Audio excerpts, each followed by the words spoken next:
effective here. I saw her. Oh, okay. Yeah, we're going to go. No, she went to the bathroom. Okay, but it's okay, we can start with that.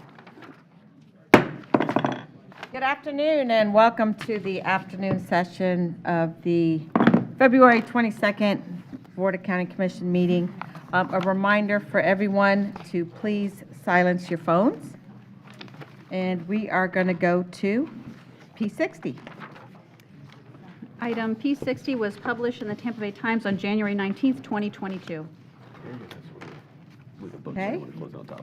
We have a, go ahead. It is a continuance requested, but Good afternoon. Nectarios Pitos, Planning and Development Department. Item P60 is an ordinance by the Pasco County Board of County Commissioners establishing a temporary moratorium, 180 days, on the submission and acceptance of applications for building permits, site plans, special exception uses, conditional uses, rezonings, and comprehensive plan amendments, proposing to increase entitlements within the moratorium areas, providing for authority, legislative findings of fact, definitions, moratorium areas, temporary moratorium imposed, duration of temporary moratorium, and severability. This is being requested for a continuance to the March 22nd, 2022 BCC meeting in Newport Richey. This is the airport zoning temporary moratorium. Madam Chair, was this advertised as continuance? I believe it was. All right, move to continue. second. All in favor? Aye. Aye. Opposed? Okay. Then we are on 61. Item P61. What, Could you publication? Go ahead, Okay. sorry. Item P61 was published in Tampa Bay Times on January 19th, 2022. And I'll read the introduction. P61 is an ordinance by the Pasco County Board of County Commissioners establishing a temporary moratorium, 180 days, on the establishment or opening of any new or used car, truck, or van sales business within the unincorporated area of Pasco County, providing for authority, legislative findings of fact, moratorium area, temporary moratorium imposed, duration of temporary moratorium, and severability. No action is required. Today is the first Public hearing. public hearing. yeah. So we will see if anyone has signed up to speak to this item. No one has signed up on the sign-up sheet, but I don't know if anyone is in person who did not get to sign up. Ask if they're signed up. Okay, and no one's online. So, and board members, just so you know, we are working on a stakeholder meeting as we work on this ordinance, and we will include both used car dealer representation and new car dealer representation. We've had quite a few joint phone calls, and everyone is on board with moving forward. Commissioner Mariano? Yeah, Madam Chair. Need to What? ask the audience. I did. No, Do you want me to do it again? no, I want you to do it the first time. I did. Was there anyone here that wants to speak to this ordinance? I'm sure I said that. She was asking. Didn't I? Okay. Yeah, I did. We're good now, but I I didn't, did. I'm sorry, I didn't hear it. I'm going to look at the tape. Okay, Commissioner Mariano? Thank you, Madam Chair. And I know how this all started was the used car dealerships up and down, especially on 19, that have just abused our codes and doing what they want out there that look terrible, and it's been an ongoing problem. And I think we should focus to fix that. However, this moratorium discussion right now, you've got one dealer in particular who's got a $50 million investment scheduled to open. To possibly shut him down or delay him, Yeah, it's not affecting him. hang on, let me just carry on through whatever I want to say. If there's any possibility it slows that down, or the perception that others will have that it's not a good place to come to Pasco County because we're working on these things, could be devastating just as image. This resolution, the way it's written, there's even a clause in there where they, first of all, they don't spell the word manor correctly. They spell it M-A-N-O-R instead of M-A-N-N-E-R. But it talks about having too many vehicles in inventory causing a problem in the county. Completely a false statement because most dealers don't have any cars in the lot that are new anyway. So I don't think we should be looping in used and new together with this ordinance because you're going to affect a business that brings tremendous tax base. It's bringing jobs for investment. The demographics for the people in the industry are making a lot of money right now, across the board, both ways. I've heard from people in the business that own dealerships, et cetera, building, going to build, thinking about building, and everyone I'm talking to is afraid of what we're doing here. Now, I know you're going to call for another meeting and do a stakeholder meeting, but I'm just saying, the image that's out here is putting us in a dangerous position where I don't think we have a big problem.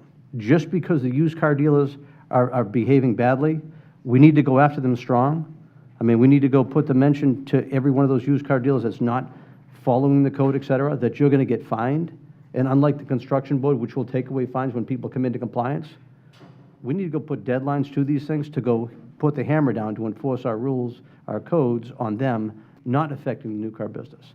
All right, I'm going to let Elizabeth Blair speak to the issues that you brought up, because we've brought everyone on board, so go ahead, Elizabeth. Yeah. Elizabeth Blair, Pasco County Attorney's Office.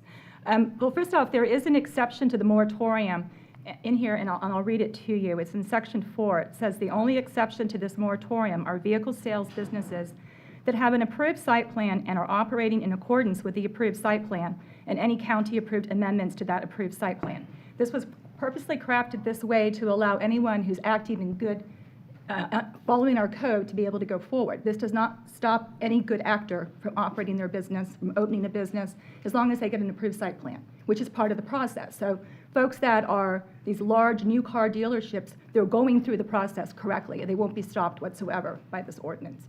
For those that are not good actors and need to come into compliance, it allows them to come into compliance. It's not a prohibition on them submitting site plans or building permits or whatever they are missing that's getting them caught up in code compliance. So it was crafted in a way where only the bad actors are being stopped from going down the street and opening up a business that they shouldn't be opening. And as for new and used inventory, there really cannot be a legal distinction that I can make, because a car is a car. The impact of the dealerships can be the same regardless of the status of the vehicle. And oftentimes, new car dealerships also sell used cars.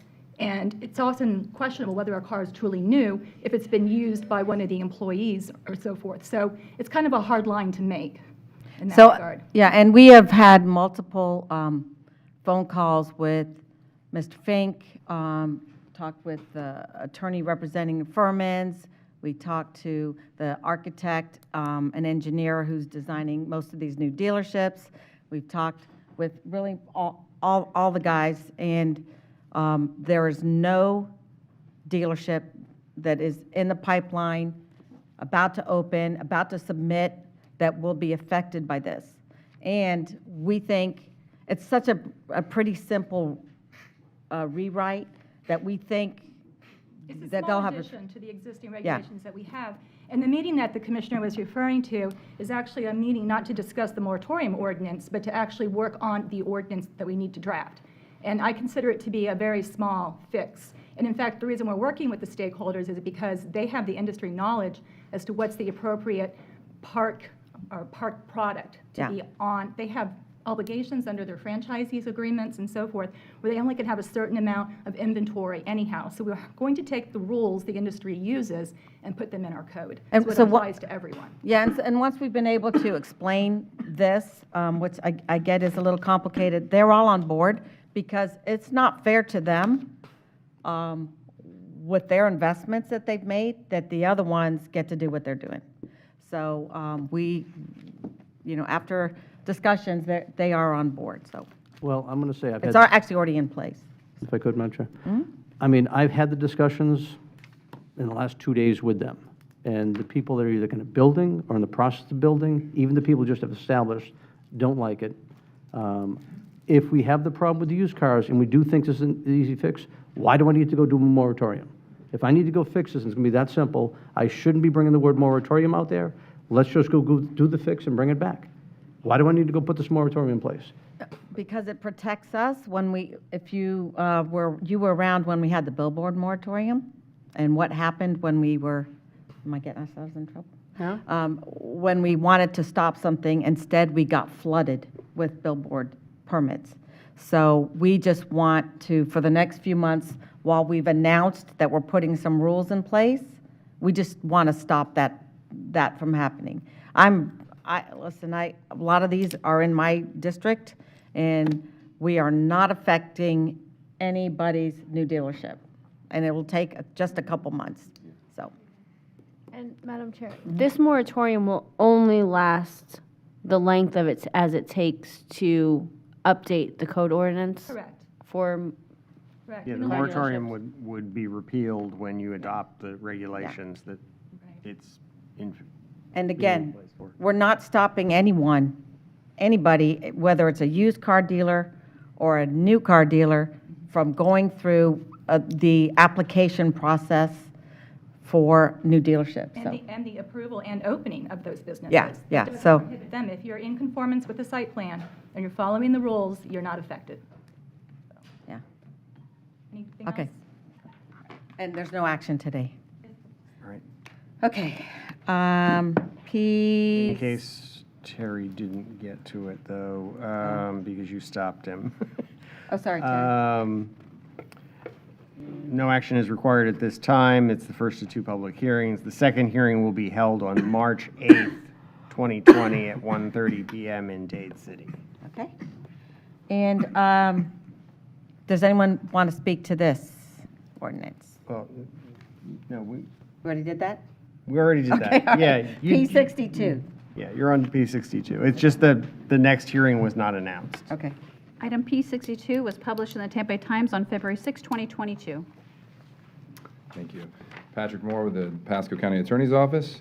P62, this is a public hearing. It's a first and only public hearing on this matter. I'm going to read into the record the title. It's an ordinance by the Board of County Commissioner of Pasco County, Florida, repealing Pasco County Code of Ordinances, Section 82-1, roadway solicitation and commercial use of public rights-of-way prohibited, and replacing the section with regulations relating to dangerous use of public rights-of-way, providing for the prohibition of stopping or standing by pedestrians in a median, providing for the prohibition of physical interaction between a pedestrian and an occupant of a motor vehicle that is not legally parked, providing for the prohibition, the prohibition of commercial use of public rights-of-way, and providing enforcement, penalties and remedies for violation, providing for applicability, providing for repealer, providing for severability, providing for inclusion into the code, providing an effective date. And I'll open this up for public comment if there are any. Madam Chair? Yes, I'm just glad we're doing this. yeah. We need it done. I know when I first came on the commission, it was mostly the talks about the west side, right? It just was. Well, guess what? It's moved on over. We're seeing quite a bit of that in my district as well, even along the 56 corridor. So it's not only again in the west side of the county. It's spread out. I think we're getting a lot of the people from Hillsborough that are moving kind of across the county line and coming into the Wesley Chapel and Lena Lakes and Lutz areas as well. So, I mean, kudos to you. Thanks for working on this. I know it's going to obviously assist and help the sheriff's office as well because their hands have been tied. So I'm sure they're very appreciative as well as we are. And I see some citizens nodding their heads going, we like this, so. Commissioner I see thumbs Mariano, up. and then Commissioner Fitzpatrick. Yeah, thank you. I'm so appreciative Lee County actually brought this thing forward to actually make it work. And Patrick, thanks for working with our staff. Jeff, thanks for helping move this thing along, because this is a very, very important ordinance. It affects a lot of different things.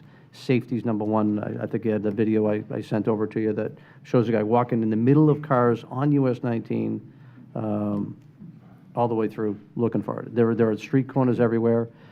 You hear some of them talking about making $600 a day doing it. One guy watched some guy finish with a day, got through doing his panhandling and got into a new Cadillac and went away. But here's a guy just the other day, right down on US 19. Can you play?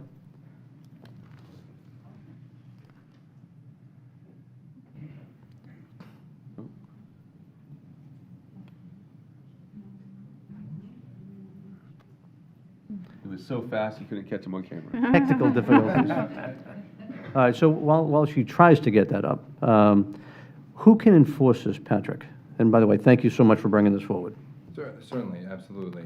Yeah, so So code enforcement could potentially enforce it, but the main enforcing tool would likely need to be the sheriff's office, but just due to the safety concerns of enforcing it along the roadway, the potential that it could be enforced upon interactions with the drivers and pedestrians. Obviously that's a question for the sheriff's office and the sheriff as far as what they intend to do and the way it's being enforced and what resources that they'll spend towards enforcing it. So I think the sheriff's office does have the ability to enforce that. Okay. I mean, I plan to draft a letter in my district for all the people that either have reached out to me or the civic associations out there, let them know this is now in place. I would like to see my code enforcement officer in my district focus on this for like the next 90 days. I mean, anytime they see something, anytime they get a call on it, they go out there, they let people know what's going on, just to like nip this early. And I think it'll solve it quick. If we just kind of like let it linger, it may not be so good. So if our code people can go out, assist with the sheriff's office, so be it. I think it's something that when the people know they can't do business in the middle of the right-of-way, I think they stop. I think that will solve the problem. When the source goes away of the money, I think this problem will get eliminated a lot quicker. What this ordinance does is it makes it, regardless of the reason why someone's in the road, regardless of the reason why they're in the median or interacting with vehicles, it's dangerous. So regardless of the reasoning for that occurring, it makes it prohibited. So. Yeah, and I talked to Pat Phillips. I think, Sally, you had a meeting with him a little bit ago about this type of thing. And I think if we can alert the people who may not be aware this ordinance is going to take effect, and the fact that they cannot do business, some type of warning thing they can hand to someone that does it. We don't want to give them a ticket. We just want to give them a warning. This is now illegal, not to do it. I think that'll help get the word out, spread the word, and hopefully this thing solves this issue. Commissioner Fitzpatrick. And letting them know that it's illegal for both parties. I think it's really important to focus on, this also comes back with Vision Zero, because when we ran the numbers for the top 10 intersections for fatalities and serious injuries for pedestrians and bicyclists, so specifically to pedestrians, we had 106 deaths last year with auto accidents and pedestrians, but 6 out of 10 of those top intersections are on 19. So really trying to focus on safety as well as stop the interaction between the vehicles. Thank you. Commissioner Oakley. Yes, I appreciate you bringing this forward. It's something that's needed to be done for a while. On the east side, I don't see it as much. I do see it every now and then, but it's not as bad as it is on the west side of our county. But it's something that needs to be done, so I appreciate it. And with that, I move for approval. You haven't taken Second. public comment yet. Oh, okay, excuse me. So last night, was it last night or the night before, driving home up 19 to Gulf Harbors in the dark, there was an elderly woman walking the median, and not, dressed in dark colors, and it was hard to see her. And then again, just like you, I had someone walking down in the middle of the road. And US 19 has been labeled one of the most dangerous roads in Tampa Bay, if not the state, if not the country. And it is going to come your way. So I'm hoping that this ordinance can help stop the tragic things that are happening out on our roadways. But do we have anyone in the public that wishes to comment on this ordinance? No one had signed up for this in person, and we have no one on WebEx. Okay. Commissioner Oakley, your motion? Move approval. Second. All in favor? Aye. Roll call vote. Ah, shoot. District 1, Commissioner You were Oakley. just waiting, weren't you, Jim? Let me get my script back over here. District 2, Commissioner Moore. Aye. District 4, Commissioner Fitzpatrick. Aye. District 5, Commissioner Mariano. Aye. District 3, Chairwoman Starkey. Aye. Okay. P63. Item P63 was published in the Tampa Bay Times on February 2nd, 2022. Hi, good morning. I'm Nancy Fredericks, Libraries Administrator. This is just to amend Chapter 58 in the ordinances that pertains to the library system. All is, we worked with Attorney Blair and just updated the terminology, and we referred to some current policies. And it does have creation of an Article 1, which is similar to the Parks and Rec additional ordinance recently that you approved to establish stipulations for serving alcohol at after-hours events at the libraries.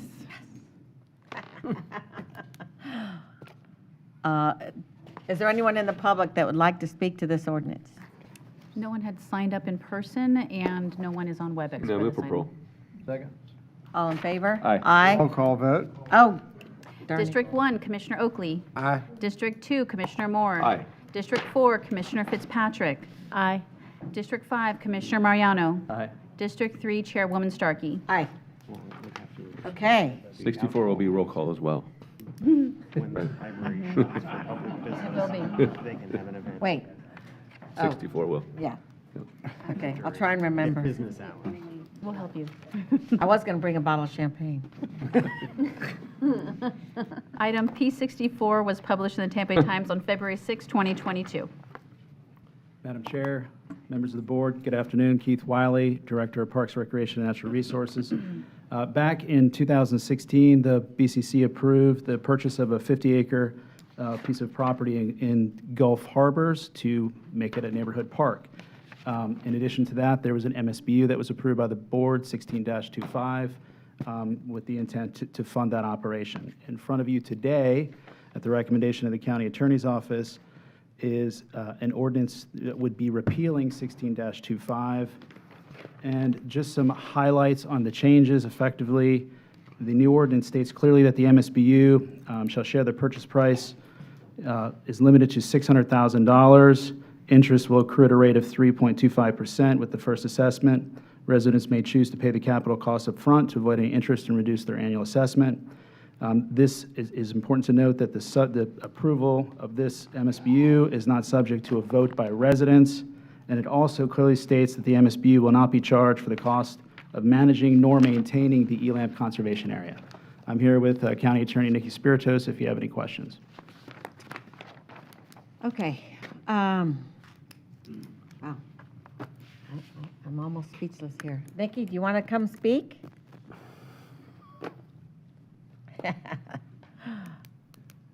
And then we'll open it up to the public. Good afternoon, Nikki Spiritos, County Attorney's Office. We recommend approval. All right. Thank you very much. Thank you for all your hard work, but we'll talk about that after it passes. Would anyone here, do we have people signed up to speak to this? We have 3 people who have signed up, and I'll call them in order of how they signed up. We have Skip Geiger. We have Arthur Haydyke. Hedeke. Hedeke. Is he here? And then we have Diane Kobernick. Hidden behind the chair. So Okay. those are the ones that had signed up. Okay. Name and address. Commissioners, my name is Skip Geiger, and I live at 5017 Dory Drive, Gulf Harbors, Florida. And I'm here today to speak about P64 on the agenda. Last month, I stood before you, Commissioners, and asked you to support with a 5-0 vote the takeover of the Lindrick Water and Sewer from Fuguay. This was an important project to our beloved community, and I thank you for that vote last month. Today, I stand before you again and ask you to allow our community to have the same thing that every new Pasco County community gets, which is required now from the start. A private community park where residents can walk, talk, play in a safe environment and not have to be on the streets. A group of residents that started down this road more than 7 years ago, trying to bring this to fruition with a derelict golf course. This has been quite an ordeal. We have been held hostage 4 years by a lawsuit while working out details that would protect our community from liability and supporting the county's wishes. Recently, a Gulf Harbors focus group met with county staff members and, of course, our county attorneys to create this new MSBU document that accomplishes that goal and that residents and county staff could get behind and support. I ask you today for that same 5-0 vote for this, to approve the MSB ordinance, and then also to vote to stand up the Resident Advisory Committee after that vote, so that we will be able to oversee the creation, operation, and maintenance of this important community park. Thank you. Thank you. I think it's Mr. Hadeke next, right? Yes, that is correct. Okay. Couldn't see you behind the chair. Let me get this down to my height here. Skip and I are, like Mutt and Jeff. But, anyway, my name is Arthur Hadeke. I'm a 14-year resident of Gulf Harbors, live at 4417 Florimar Terrace, and I was past president of the Gulf Harbors Civic Association. As Skip had pointed out, about 7 years ago, a small group of us began efforts to create a park from the defunct Gulf Harbors Golf Course. That was in 2015, and a vast majority of the Gulf Harbors residents have agreed with the park concept. Our problem, almost from the get-go, was how do we pay for it? Fortunately for Gulf Harbors, the county, and this is the county commission, had the foresight and saved this project by purchasing the property from the owners using ELAMP funds. Your actions gave us, the Gulf Harbors residents, time to formalize agreeable plans for funding one half of the purchase price and provide an ongoing funding for maintenance and park improvements. Well, Gulf Harbors residents seem to have finally come to a consensus on a format for an MSBU to fund these park operations. And this MSBU hopefully is an item that can work for everybody. It's been a long haul for this project, and it's really time for us to make it happen. We respectfully ask the commissioners to vote yes for finalizing our park efforts. This is, in fact, the final development piece for Pasco's premier waterfront community, and will provide a tremendous asset for Gulf Harbors.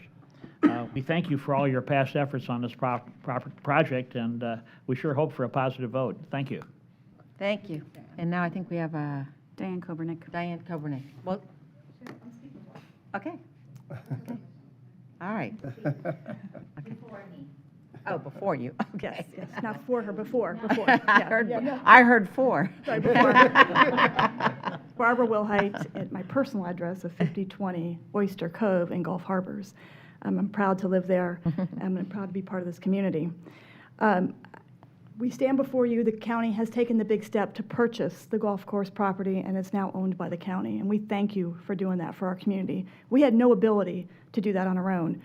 We only have a voluntary community association. We don't have a homeowners association. We have no way to get together and purchase this property and take it away from private ownership and the potential for development, which is what I do. So thank you for that. We stand before you now with the assessment to bring forward the vision for a park and bring it forward. But as we do that looking forward, I think it is important to look back. And a lot of the delay in getting to this point was the necessary cleanup of the golf course, which the sellers paid for. And I want to point out that it was Ms. Kobernick that pointed these things out on behalf of our community, that to protect our community. So when somebody stands up and says we were held hostage, I don't agree with that. I think the process moved forward. I think we are where we are today. And what I was able to do with the community, and I was part of that focus group, was to listen to the valid concerns that Ms. Kobernick had brought up, years and years of research, factual items, and I was able to say, let's address these things in the documents that come before you today. So we worked for months as a group in combing through the MSBU ordinance and the advisory committee resolution to bring forward changes that would protect our community. And I did that side by side with Ms. Kobernick and our community. And we're proud to be here today. We're proud that you're going to help us move this property forward. That's a gem. That is a gem. Our community is a gem. And we thank you for your leadership and your support. And we can't wait to see what the future brings for our community. Thank you. Wait, Barbara, you just can't leave without me thanking you. So Barbara gave up many Wednesday nights. And this group came together and met repeatedly. And I just can't thank you enough how you moved this process forward. We had many, many phone calls between Barbara and me and Keith and Nikki, working through all the issues that were brought forward from Barbara through her and her group. And I think, you just did your community proud.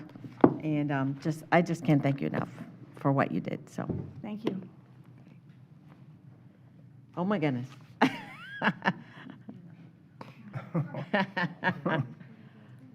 I would like to present these before we go Motion received and anywhere. file. Second. All in favor? Aye.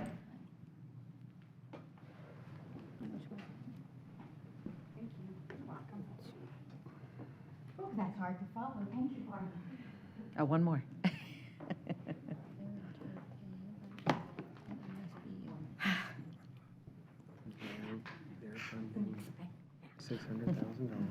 Why don't you lower that mic? That'll be better for you. Yeah. Okay, so my name is Diane Kobernick. I live at 5001 South Shore.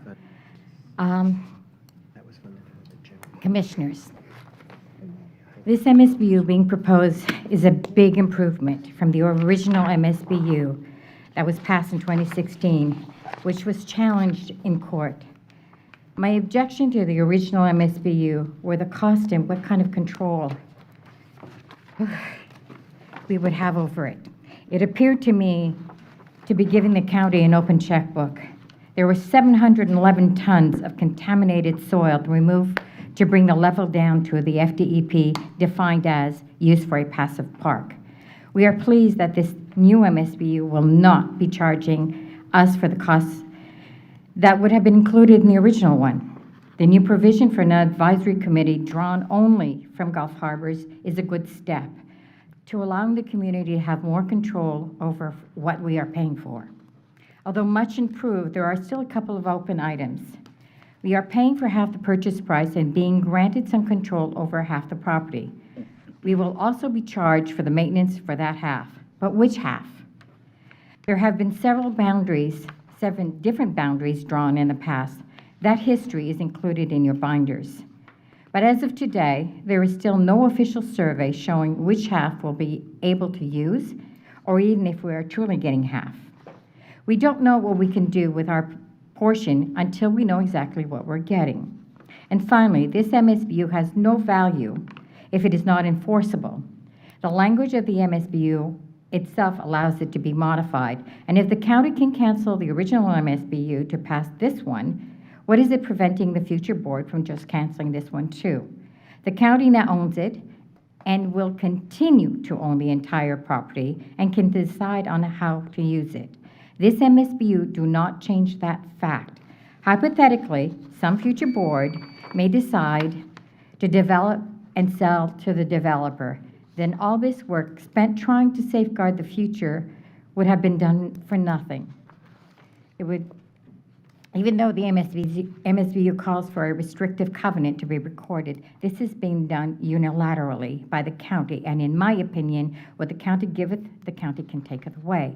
However, there is a solution to this, which is to enshrine this MSBU as part of a settlement in this current lawsuit, which will then bind the county to honor these provisions in the future and take away the temptation for future boards to change them. So I urge the board to table this for now, and let's plug these holes so the community can get what it's paying for. Thank you very much for your attention. Thank you. Is there anyone else here who wishes to speak to the MSBU?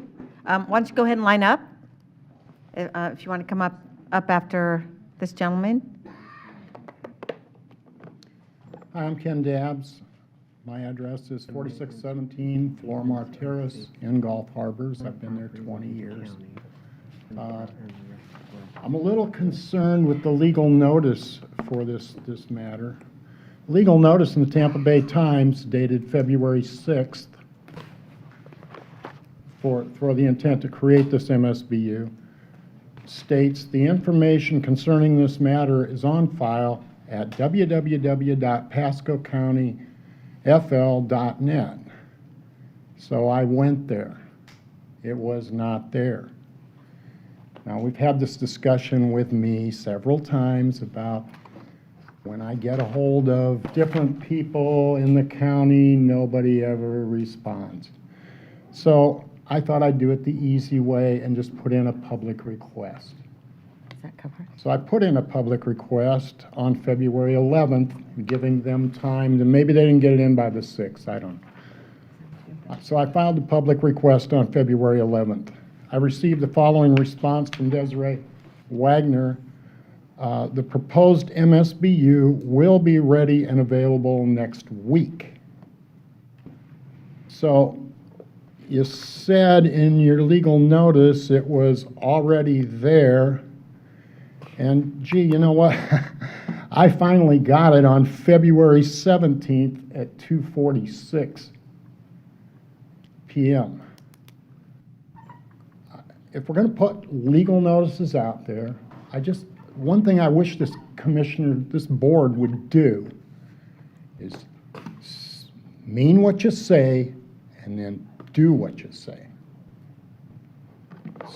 Because now I've had 2 business days to go through all the paperwork involved in this MSBU and try to determine whether I'm for it or against it. That's just not right. Just do what you say. Thank you. Does anyone else wish to speak?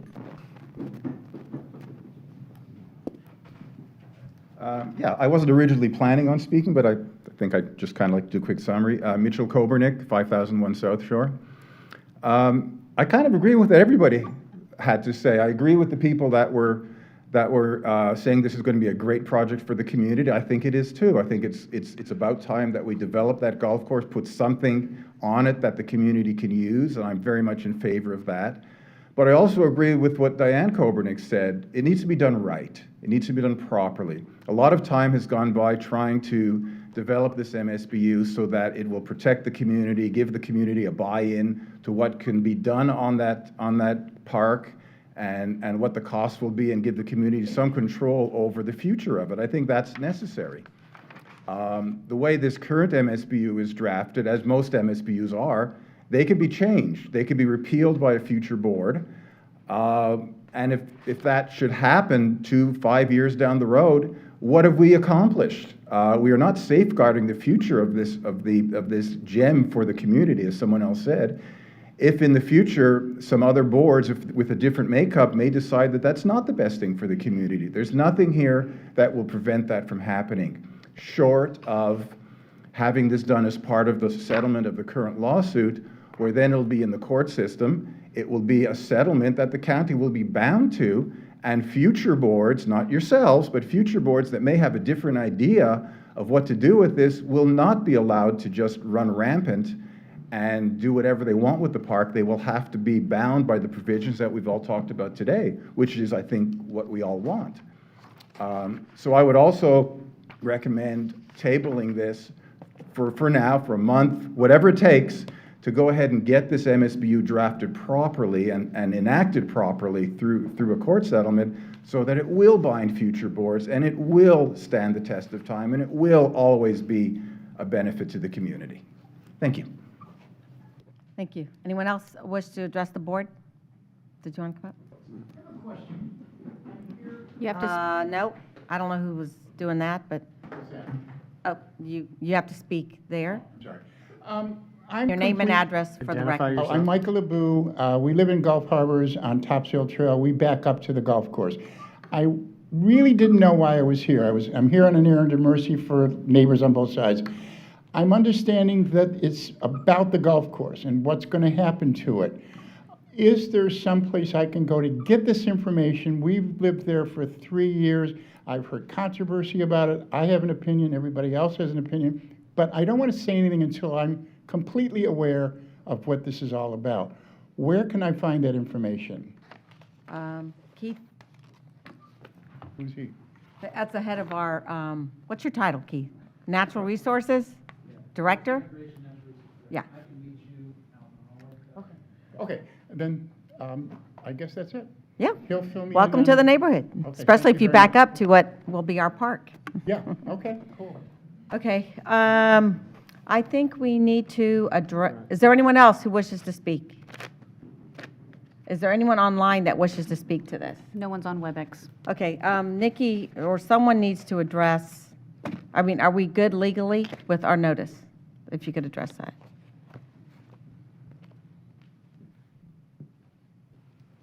Good afternoon, Nikki Spiritos, County Attorney's Office again. I was not aware of Mr. Dabb's public records request recently, but I was aware of his prior outstanding request, so I took the liberty of providing the documents to him myself, and I believe that's what he was referring to when he said he received it. So, yes, he did have actual notice, and the published notice is good. So I also heard what Mr. Kobernick and Mrs. Kobernick said, and I'd be happy to speak to them and meet with them through their counsel. They are represented, and I'd be happy to do that. I would at this time, though, recommend that the board approve the ordinance. And do you want to speak to anything about the boundary or that issue, or?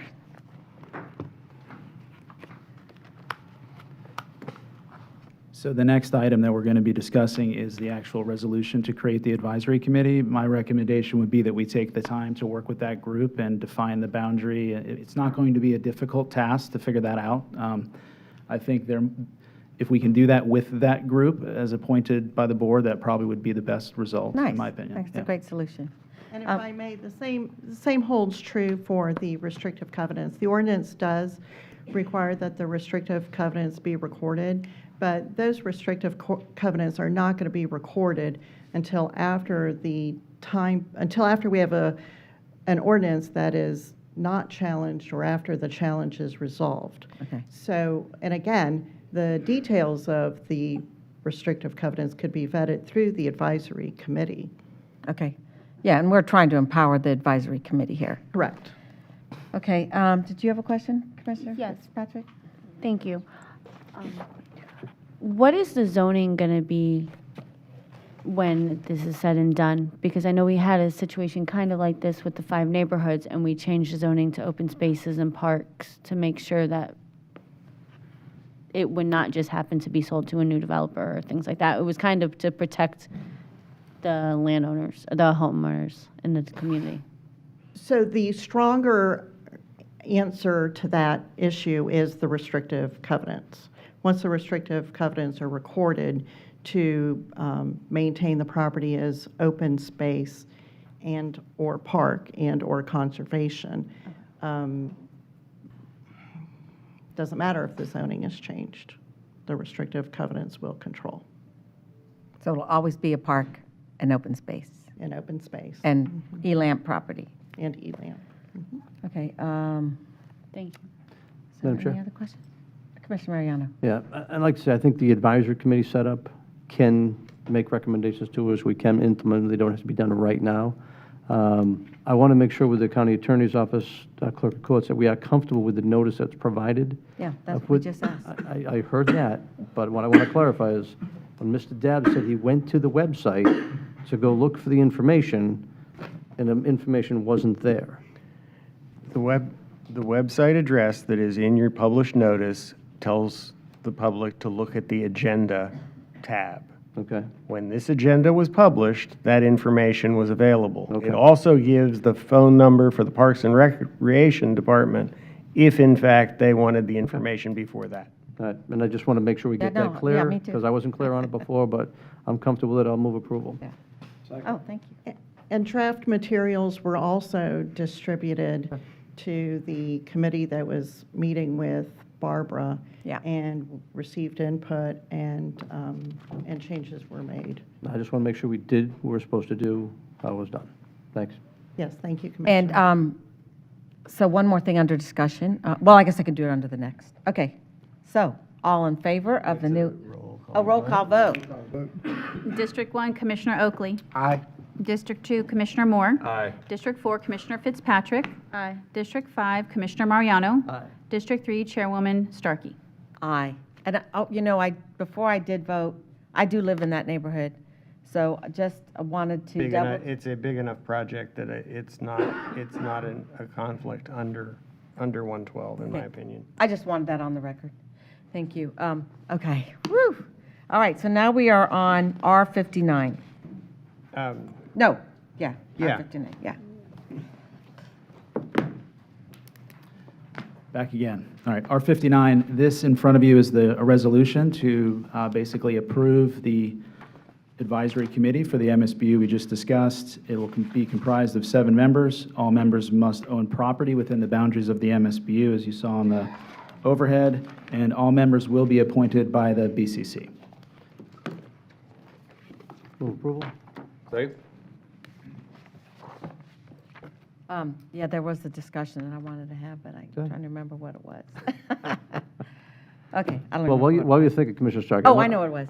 Let me commend you on making this happen. I know Art came to me in the summer of 2016 trying to make this happen, and then you were working on it and kept on working on it, and been a lot of ups and downs and things to go through, and I think the discussion of everybody made this the great project it's going to be. So thanks for thank you. making the right thing happen. And when we started down this path, we started a different way. We thought we had a donor who was going to do a tax write-off. We were trying all different kinds of ways to buy this. And then when the offer came in, and we have some new people here, when the full price, when that offer came in at 1.2 cash, that kind of sealed the route that we had to take. And the owner, or the person who had the lien on the property, I guess, was kind enough to let us match that, which put him into a 6-year kind of holding period, which unfortunately really affected the inheritance of the actual 2 grandchildren of the former owner of that golf course. That was their inheritance, and I don't think they got any. I think it went up in interest. But I know we as a community are looking forward to having a safe place to walk our dogs, to ride our bikes, and to do the other things that the community decides we'll be able to do in our park. Okay, and is this a roll call or no? No, this is not a roll call. Okay. All those in favor? Aye. Aye. Opposed? All right, and now this will appear on our tax rolls, not this next year, but that was the one last question. Sorry, Terry. Good. We kind of missed the deadline, or something happened. But So you're grabbing the mic. So it will be the following year. all right, but we're not going to wait to get this advisory committee put together. We're going to get moving on that, right? That's correct, yes. And we thank you for starting to clean up the property. It looks so much better already. I had no idea what it looked like. I've never been in there. We're getting a lot of positive comments on that, so it's good. Yeah. Yeah, to thank the county administrator for helping us with the budget on that, so. Yeah, thank you very much. And thank you all, commissioners. It's been a long 7 years, but we're here. Thank you. All right, I've lost my place here. So we are on what number, Terry? P65. P65. B65.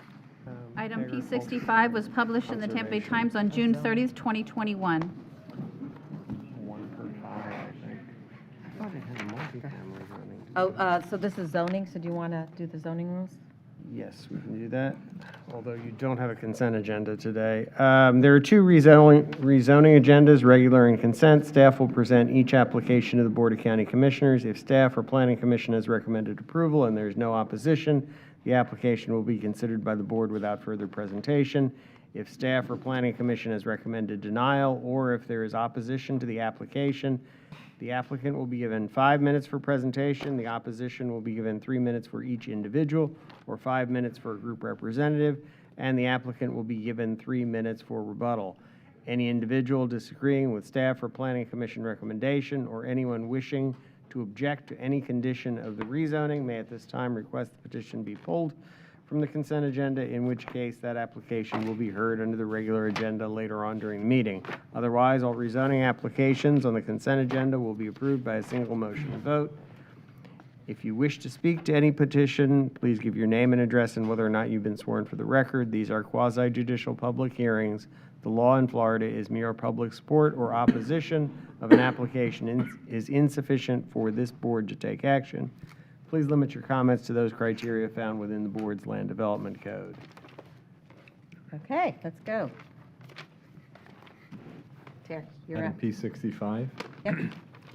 is a zoning amendment that is being withdrawn in the name of Lake Como Co-op, Inc., change in zoning from AC Agricultural District to a AR Agricultural Residential District in south central Pasco County on the south side of Leonard Road, approximately half a mile south on Cott Road, south of the intersection of South Grove Loop and D-Way. It was 13 acres, but this is being withdrawn. Okay, P66. P66 is a comprehensive plan amendment, CPL 2125 Cross Park PD, providing for a comprehensive plan text amendment to sub-area policy flu 7117 Cross Park PD. A continuance is requested to the March 22nd, 2022 Board of County Commissioners meeting at 1:30 in Newport Richey. Madam Chair, publication. Yes. Item P66 was published in the Tampa Bay Times on January 5th, 2022. Go ahead, continue. Second. All in favor? Aye. And P67 is a zoning amendment that is requesting a continuance, DCH West LLC, change in zoning from an AC Agricultural District to an MF1 Multifamily Medium Density District in southwest Pasco County on the north side of Plath Road, approximately 260 feet west of Rowan Road, containing approximately 9.881 acres. This is being requested for a continuance to a date uncertain. Madam Chair, Yeah. can I question this real quick? Yeah. Do publication. May I do Go that? Okay, go ahead. Item P67 was published in Tampa Bay Times on December 22nd, 2021. Thank you. Madam Chair? Yeah. Thank you, ma'am. Is this the same item that was heard last week during the Planning Commission meeting, or is this different from the ALF? Because it doesn't say ALF, so is this different? So that's, Referring to P66. Nope, we're on P67. we're on right? 67. We're on 67, yeah. P66 was the one I think that was continued from the Planning Commission last Thursday. Yeah, Cross Park. Wasn't this the housing, the additional housing for people with special needs with Department of Children, with the Wrap House? And 1 second, please. I don't know. William Devine, Planning and Development. So Yeah. the item for P67 that's being requested is actually along Plath Road. Yeah. It's about a mile west of Newport Corners. This was going to be rezoned to an MF1 for townhouses and apartments. Oh. So this is different. The other item you're talking about, I do believe is due back to Planning Commission on the 3rd, March Okay. 3rd. P66, Madam Chair, sorry. yes, So that's the one that was the ALF? The ALF is going back to March 3rd. Okay, so it didn't say that here. I was a little confused. So I watched that the. one's known as Cross Let Park. me clarify. Yeah, this. it's, P66. P66 has an existing MPUD on the site that has Wow. entitlements for assisted living facilities. right. P66 is a comprehensive plan amendment Right. to amend the sub-area policy at this Right. stage. And there would be a subsequent MPUD associated with that. So to continue my questioning, I watched the Planning Commission meeting when this item came out. You watched it too, yeah. And Mr. Goldstein, he's not here now, but he had requested an economic analysis on this item. Is that what you guys are moving forward with? We're Are you gathering. referring it to Dave Ingles? Yeah, we're working on gathering the information that was requested at the local planning agency Okay. in time for the March 3 planning committee, or LPA, local planning agency. Because I was listening to some of the comments, and one of the comments referenced that a apartment complex possibly generates the same amount of employment as an assisted living facility, which is Yeah. night and day.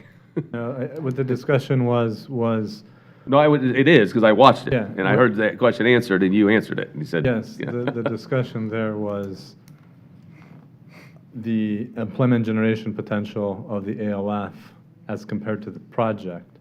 And the project itself, I only got halfway through the analysis, my take on the project, where I did compare the employment generation of the apartment uses with the administrative and nursing staff of the ALF. Then the discussion moved at that point but the applicant was able to clarify and fill up that with 45,000 square feet of additional office space being generated on that site, you had a potential for a similar employment generation amount occurring on the site as if you compared it against a potential ALF facility. So that was the totality of the Yeah. employment generation. So you're conversation. following up and taking Mr. Goldstein's request forward and moving that to David Eagle's group to get through the actual analysis? Yeah, we've worked with OEG throughout on that project, and we're going to work on refining the information for the local planning agency with OEG, and then also with the applicant as well. And getting the economic analysis done by the Correct. office. Okay, Yeah. thank you. Sorry, Madam Chair, I missed that because it didn't say Yeah. it looked a little different than the other agenda item. Okay, so I'll take a motion. Does anyone want to speak to 67? P67? There's, no one has signed up in person and no one on WebEx. And it's a continuance. Yeah, move It's to been continue. advertised. Second. All in favor of the continuance? Aye. Aye? Aye. Opposed? Okay, thank you. The next 1, 2, 3, 4 are PVASs, right? 3. Oh, 1, 68, 2, 69, 3. 70. 70, yeah. Oh, We have 71 okay, zoning. 3. Oh, I should have stopped right there. Good afternoon, Commissioners. It's the Caldwell Public Works. All right. Item P68 was published in the Tampa Bay Times on January 19th, 2022. Yes, this is a PVAS, Buena Vista, PVAS number 3449. It's one street, it's county maintained. The estimated cost is approximately $275,000. The maximum cost per ERU is $2,047.35. The discounted amount is $11,991.74. The maximum cost per ERU after the discount is $1,785.51. There were 389 possible votes, 161 or 41% responded to the petition. 83 or 52% were in favor. 78 or 48% were against the project. It's repayable over a 10-year period at 3.25% interest. Staff is recommending approve. This is a local map, and here's a photo of the existing condition of Buena Vista. Yeah. I'd say it's one of our worst paved roads that I've seen. At least I think it's the worst paved road in my district. But maybe there's worse, but this is a really bad one. And I drive this one all the time because I monitor some places in this neighborhood. Is there anyone here who wishes to speak to this PVAS? I do have one. In opposition? No. It's No? not- Well, What? it's not consent, so it's a public hearing. Yeah, that's why I'm saying that. So I do have someone signed up for item P68, Tim McCarty. Okay. Yeah, because I was thinking everyone was, Either way. yeah. Well, I was going to, okay. Hi, I'm I'm at Tim McCarty. I live in 4100 Kibler Lane. I ain't used to all this, but I'm opposed. I want to know who's getting charged for this, and your letter states it's a county road. Why am I getting charged when I'm paying taxes every year? That's all I have to say. Thank you very much. Okay. Would anyone else like to speak to this, and then we'll address any comments?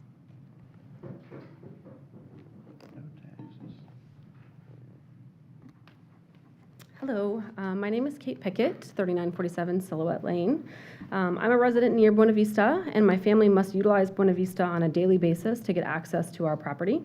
I also speak on behalf of all residents residing on or near Buena Vista, including Miss Alexandria Pappas-Gold, who could not attend today due to illness. Oh. Miss Pappas-Gold has lived in the area her entire life, and she has been actively working to get this road repaved for almost 3 years now. As a newer resident to this area, I couldn't imagine having to drive this road as long as some of the other residents have been driving it. Your fellow commission members have stated that this is one of the worst roads in the county, if not the worst road, and there should be absolutely no question about the approval of this repaving. The residents should not have to endure the wear and tear on their vehicles that causes them on a regular basis. They should not have to endure the increase in gas costs to drive blocks past their home to avoid going down the road that they physically live on. Most residents drive past their homes on Buena Vista to Bonita and back down adjoining roads to avoid the awful landmines of potholes and layers of unevenly poured asphalt. Not only is this an inconvenience, but it's also an increase in safety concerns as this pushes additional traffic on Bonita, increasing risk to the excessive pedestrians that walk on Bonita on a daily basis. This including children who walk to their bus stop down these narrow roads every day. This repaving will not only reduce the risk to pedestrians on and near Bonita, but it will also eliminate the safety issues and increase of accidents on US 19. The drainage issues currently force motorists to stop in the middle of US 19 due to excessive water backup and create a bottleneck in the southbound lane, leading to potential and unnecessary accidents and injury. The residents of this area have voted majority yes for this repaving. There are even residents in the audience who wanted to vote yes but didn't get the chance to because the Postal Service would not forward their mail. We urge you to please vote yes in approving this project. The residents in this area deserve to see their tax dollars finally put to use on something that's blatantly an issue in our area. This area has become rough enough for us to live in, with the increase in the homeless, the increase in drug addicts stumbling on the street, and the increase in overall code violations and trash that's been brought into this area, including the burnt down trailer we've been waiting for a year to be demolished. The least you can do is give us a smooth ride home. We appreciate all that you've started to do in our area to make Buena Vista and its surrounding roads a welcoming and safe place again. This repaving will be a huge step in the right direction for making positive improvements in our area. And the residents of this area welcome support and will partner with you in any efforts you bring forth to continue making this area we call home better. Thank you. Does anyone else want to speak to this? So, board members, anyone online? No one's on WebEx. I attended the meeting the other night on this paving assessment, and Alex Pappas, who got this really rolling, she was there, and I'm sorry, I know she wanted to be here today, so I'm sorry she's not feeling well. It's an interesting road because at the front you have commercial, you have some restaurants and bars and commercial buildings. And right at the intersection of Buena Vista and 19, you have this dip. And so when they redid US 19, they poured the asphalt, or do they use asphalt on 19? Yeah. So the way it ended up, there's a dip, and it is full of these potholes. I've fallen into it in my car. It can be terrifying if it's very wet. And so what she's referring to is you don't want to stop in that wet ditch when it's really wet, so people pull out further into 19. Very dangerous situation. So the first thing that our staff's going to do is fix that drainage issue at the very beginning of Buena Vista. And to the gentleman who spoke about this, and also just to make sure everyone knows, we don't collect any tax money with your ad valorem taxes to pay for this kind of road maintenance. We do collect our second 5-cent sales tax, which goes towards pothole fixes. But that's just kind of money out the window, down the drain, down the street, because the minute it rains, it pops right out. So we do have a program. Ainsley, if you could speak to it real quickly, for people of certain incomes, and could you, because this gentleman wasn't at the meeting, could you just quickly, and anyone else who may be listening, talk about that, and then we'll call for the vote. In each letter, we include information about the SHIP SHIP program, the State Housing Initiative program, and that was included in the packet. If you didn't get that information, I can give you a copy. Okay.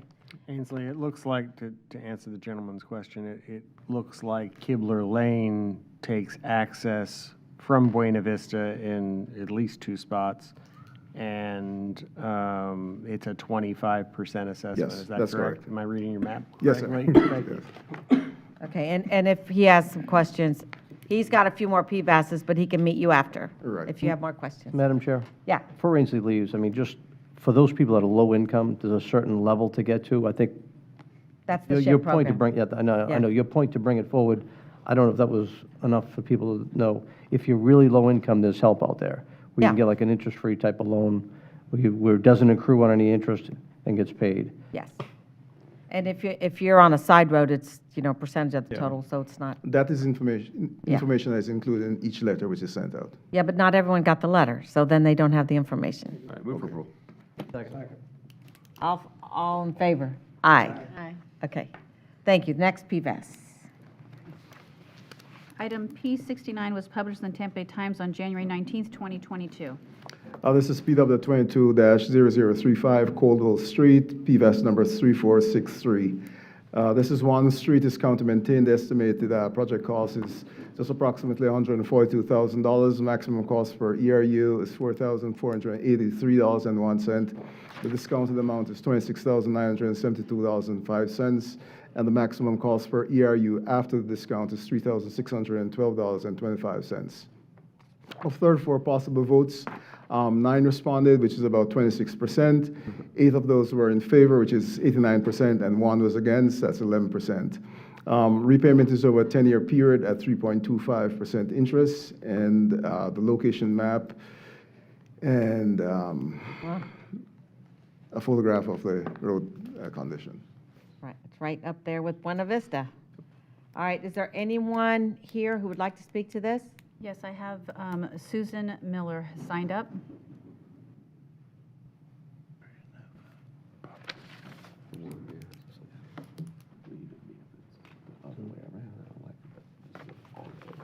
Hi, my name is Susan Miller. I live at 3232 Caldwell, and I'm glad that this has come across.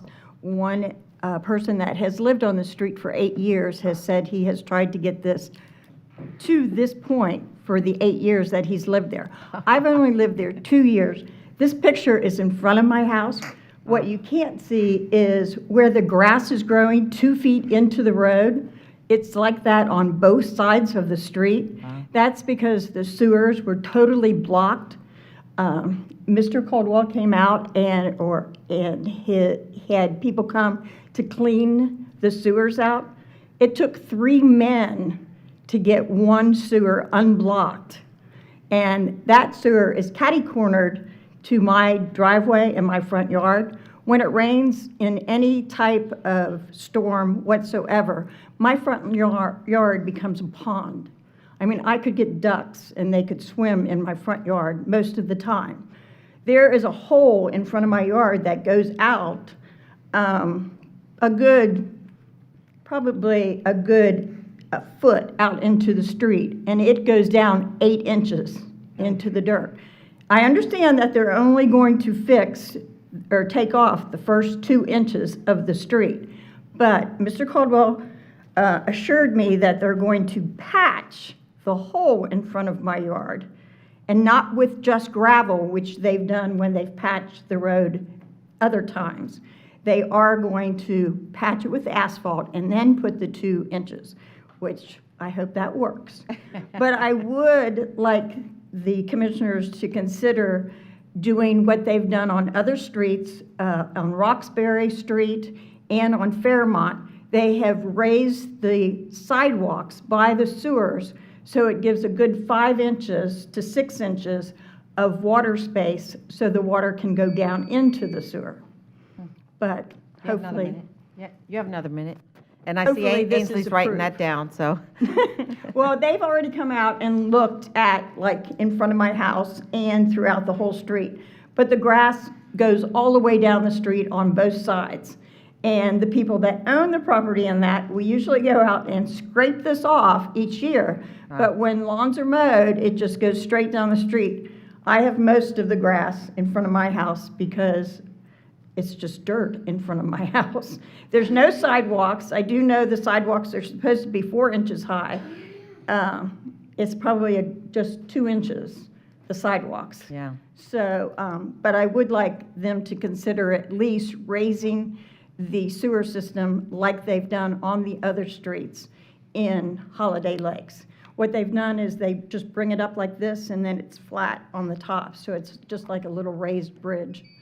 And Well, that I'm on sure the they'll sewers. look at that. Thank you you. so much. Is there anyone else to speak to this? Move for approval. There's no one on WebEx. Thank you. No, she said no. All right, all in favor? Aye. Aye. I didn't hear the second. Who said this? Oh, Lee. Okay, thank you. Okay, next. Item P70 was published in the Tampa Bay Times on January 19th, 2022. PW 220046, Seaford Drive, PVAS number 3461. One street is county maintained. Its estimated cost is about $85,000. Maximum cost per ERU is $3,018.29. The discounted amount is $13,628.24. And the maximum cost per ERU after the discount is $2,513.71. There were 30 possible votes. We received 12 responding to the petition. That's about 40%. 7 were in favor, 58%, or 5 were against, 42%. Repayment is over a 10-year period, and the and the interest rate is 3.25%. Location map and a photo of the road condition. These are all kind of in the same general neighborhood. This Yes. isn't, yeah. Madam Chair? Yeah. So if you're looking at the right side of the road, it looks like it is raised about 4 inches or a few inches, but on the left side of the road, some of it's not raised. So when they repave the road, how are the sides going to go? Are they going to have that lip on the side? No, what happens is that when you repave, you should be just slightly above the existing edge of the gutter so that the water goes into the gutter. On the right-hand side, it is below, so it tends to follow the road instead of going into the gutter. So when we're done, it should be just slightly above and the water runs off into the gutter. Oh, I see on the left side there's a gutter, but on the right side there's not a gutter. It's just a raised. No, there's a gutter, There's a but gutter on both it's sides. a little bit lower, and you have grass growing. Is there a pointer on this? There's no gutter. Yeah. There's a gutter. Yeah, there's, I see the gutter on the left. there it is. Okay, there's the gutter. Oh, I thought that was a sidewalk. No. And this is the Yeah, I can grass see how you growing. could I quite thought see it was a that, yeah. sidewalk. Sidewalks on the other side Okay, of I the see the street. sidewalk up there and, okay, never mind. I see. it. Okay, is there anyone here that wants to speak to this? I do have someone signed up. Okay. We have Dan Spice. Come on up.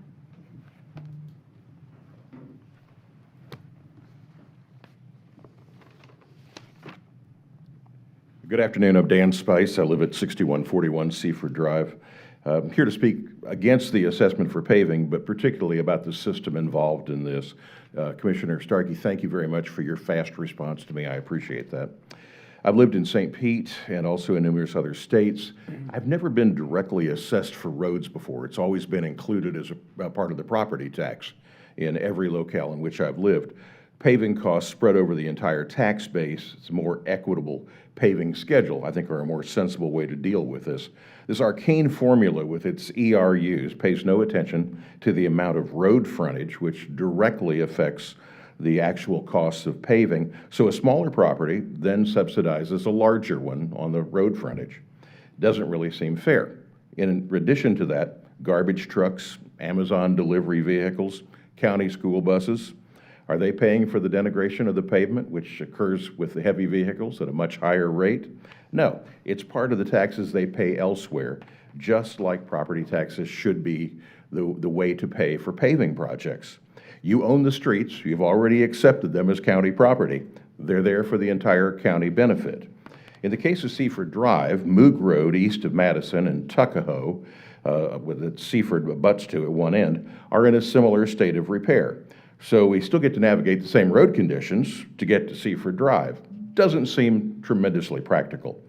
Now, last year's furor over Cranes Roost Drive and the paving project there was a signal that the system puts hardship on many residents, but especially those on fixed incomes. It's dollars they won't be spending elsewhere in your districts, including with merchants and to county sales taxes. I'd like for you to delay the project and consider changing the system and find a more sensible and less onerous way to approach the paving. Thank you. So, just so you know, we are an unusual county that does it this way. In our ad valorem line items, we could charge a fee, an ad valorem fee for road and bridge, but we do not. And most of our money goes into silos. So in the silo of road and bridge, we collect nothing. We are looking at changing that plan, and it's going to be coming back to this board. They tell me sometime in the next few months, I think. we're getting ready to sit down with each of you individually, kind of walk through it before we Yeah. bring it back. And it's my hope we do change it. But for the meantime, this is the way we do fix our roads. And so it's kind of the county pays 25% above a certain amount. And then we charge the residents for the remainder. And then there is a special help for those on a certain kind of income level. But we did get a favorable vote, and we kind of go by the vote of your neighborhood. And so your vote was positive to fix your road. Moog Road is a collector arterial, one of those two, and the county does maintain those roads. So that's a little explanation. Part of the problem with Moog is once you get past Madison toward the new Copper Springs development, it's in such a bad state of repair at this point that people go down Seaford because it's the next road over. I just showed that to them last week, and they're going to go down there, and we'll be fixing that. Okay, thank you very much. It's in really bad shape at the end. Yeah. Thank you. Thank you. Commissioner Mariano. Yeah, just to make a comment. Looking at, and it looks deceiving as far as the picture goes, whether it's sidewalk or gutter, but knowing that the road is that much lower, I think you're going to find these roads will last a while. Once the pavement gets up there, the water can then get to it, just like Bear Creek, so that should be a good thing. Yeah. I'll move approval. Second. All in favor? Aye. Opposed? Okay, one last P71. Thank you. Item P71 was published in the Tampa Bay Times on December 22nd, 2021. Good afternoon. Liam Devine, Planning and Development. Item P71, PDD 22-7583 in the name of AGJM Pasco LLC. It is a zoning amendment from AC Agricultural District to C2 General Commercial District. The subject site is located in the northeast corner of Perrine Ranch Road and Grand Boulevard. This is a look at an aerial view. The surrounding future land use to the north is ROR and IL. To the east is ROR and Res 6. To the south and west is ROR. The surrounding zoning to the north is AC, to the east is AC, to the south is AC and C2, and to the west is AR and R4. The subject site is currently undeveloped on approximately 1.77 acres. The applicant proposes to develop the property as a Dollar General in conformance with the C2 General Commercial District standards. The surrounding area is characterized by residential and commercial development. The subject site has a future land use classification of RR under the comprehensive plan, and access to the properties from Grand Boulevard, a county-maintained collector road with approximately 70 feet of right-of-way, and Perrine Ranch Road, a county-maintained collector road with approximately 140 feet of right-of-way. And this is coming with a recommendation for approval from Planning Commission and PDD staff. I'm here if you have any questions. Board members, any questions? The applicant is here, still here. The applicant's attorney is here, and the applicant. Just so you guys are aware, staff did submit a revised memo to the clerk's office as well. Okay, we'll hear from the applicant. Barbara Wilhite, 6327 Grand Boulevard, Newport Richey, 34652. This property has its original AC zoning from 1975. It is within your harbors and your west market area, infill parcel incentive zone, where you're incentivizing commercial development. The land use is already in place at ROR. The property is uniquely bordered by mostly roads. Barbara, Yes. clerk needs to swear you in, just because we didn't do. I was all alone. We didn't do that, because it was the only. Just me. We do have Well, we need to singling swear you in out. anybody who is Yes. wanting to speak on this item. And there was one person signed up, so if you would, please stand if you're going to speak on this item. Great, raise your right hand. Do you swear or affirm the testimony you're about to give is the truth, so help you God? I do. Thank you. I've now been sworn. Thank you.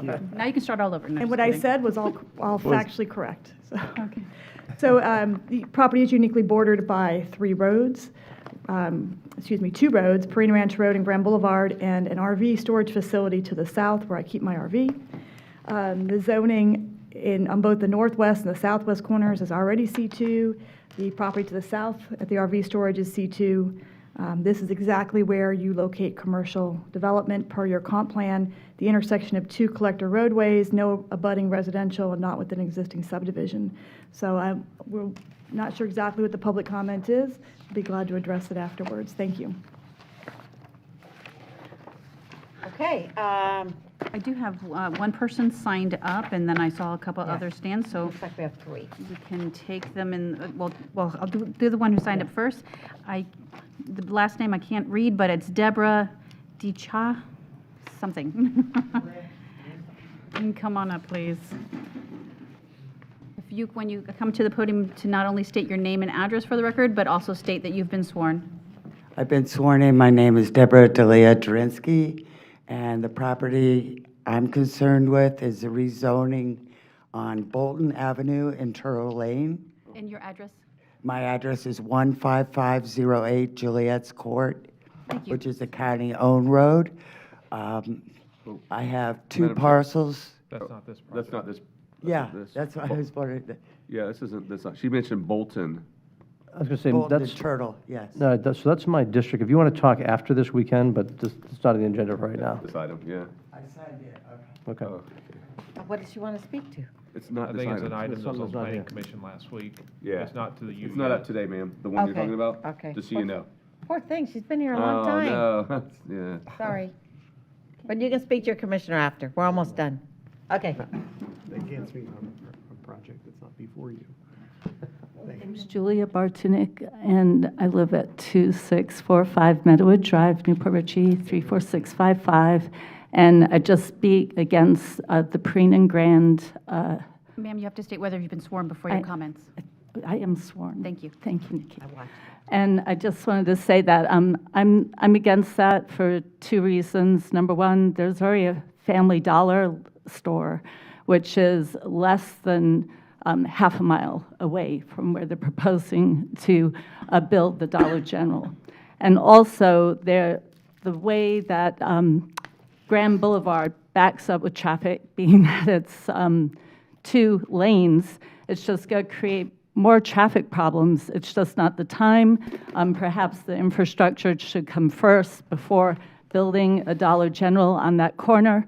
So those are my first points. It's going to create big problems for people commuting with the 10,000 people moving to Pasco County a month.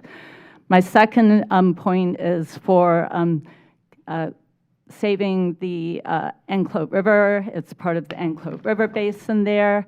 And although it is not, that land has nothing on it that's environmentally sensitive, still it will create more runoff into the river ecosystem, and it will adversely affect the ecosystem. So I'm speaking against it. Will adversely affect commuters and residents in that area. Perrine is already a dangerous road.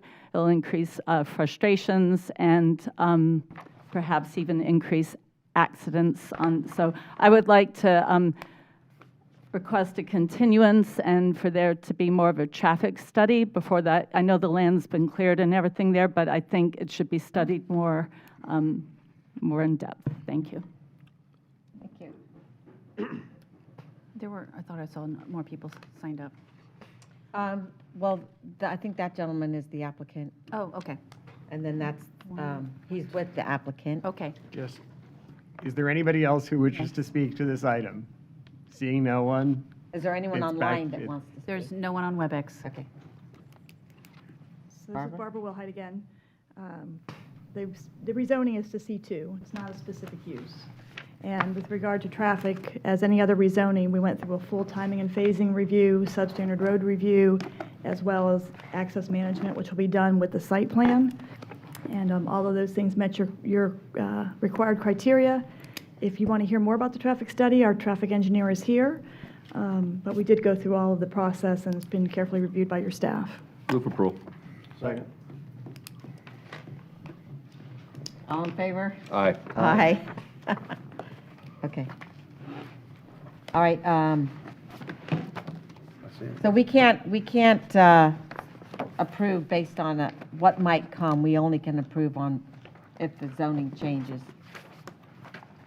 kosher or not, so, sorry. Okay, Commissioner Oakley. I have a couple of things. Number one is, yesterday, the Pasco County Fair opened in Dade City, and went well. They actually had the rodeo placed on the weekend prior, which was on Friday and Saturday of last weekend. They were not sure how much money the rodeo was bringing, but I heard they did very well and had up to 1,500 people. So the second night, but the first night, I think they said it was over 25 or 30,000 they brought in. So they're getting proof that the rodeo does bring money into the fair. So that was something they were looking forward to see how that worked, and I think it's been working very well.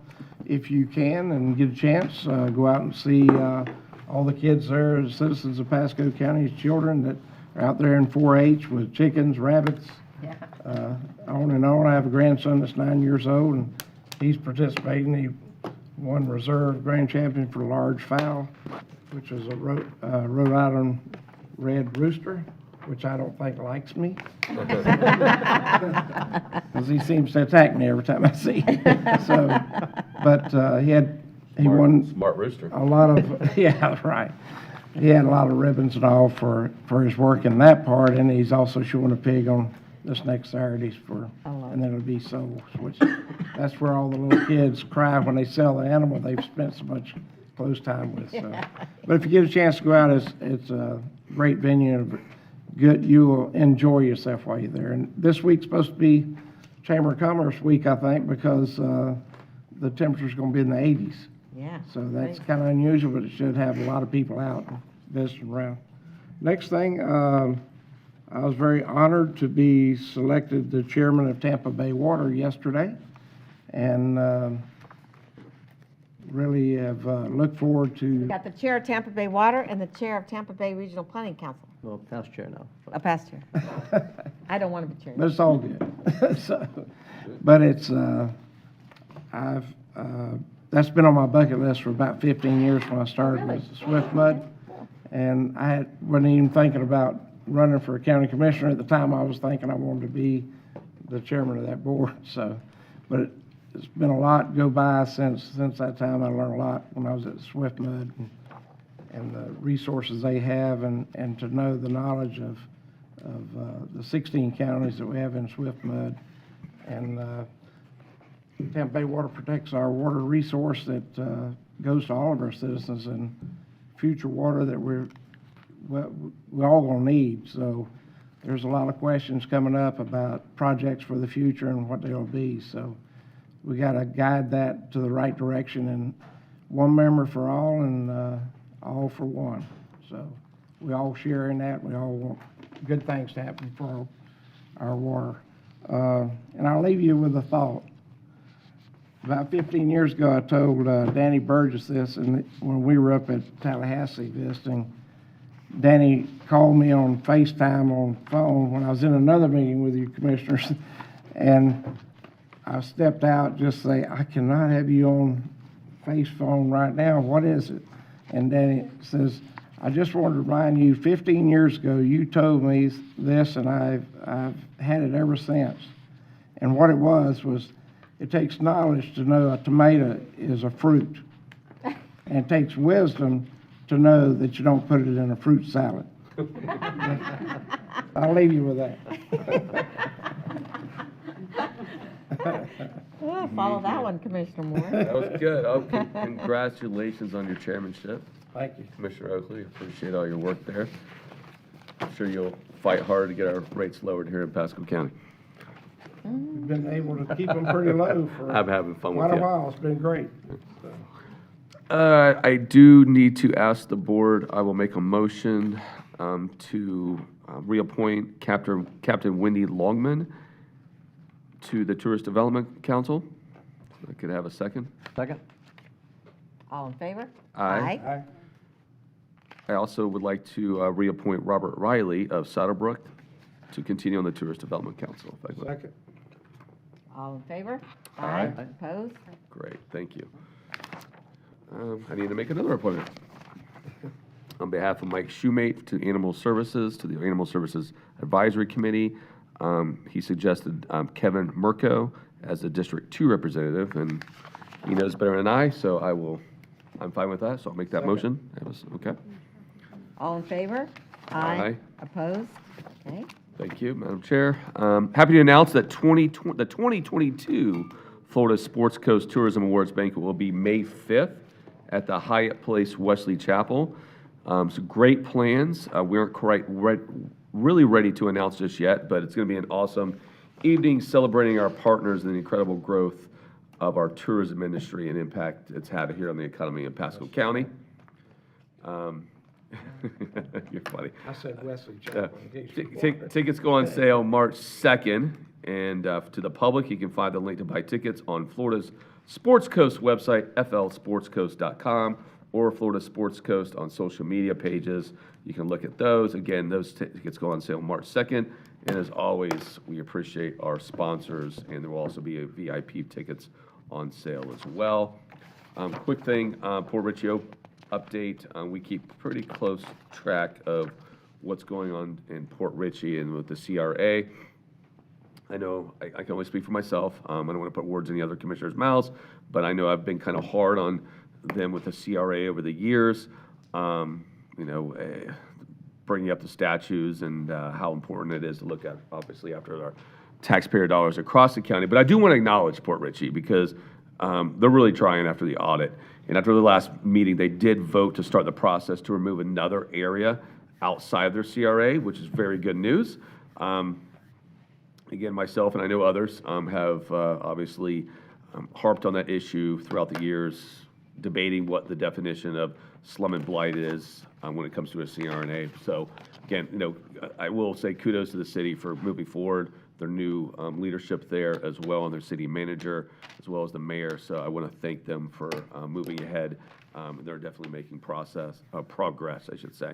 And one last thing, I'll move on, and I won't get into the weeds too much on this, but last meeting, we had some public comment when it came to the moratorium on the multifamily.